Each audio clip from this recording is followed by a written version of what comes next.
Hello guys, I'm மருண்.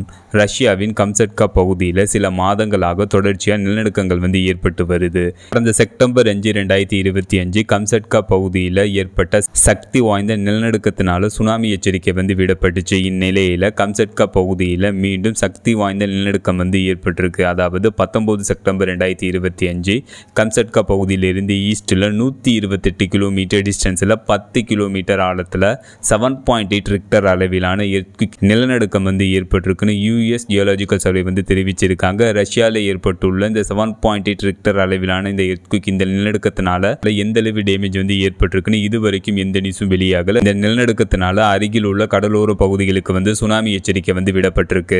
இந்த நிலநடுக்கம் tectonic plate மூவ்மெண்ட்னால ஏற்பட்டிருக்கு.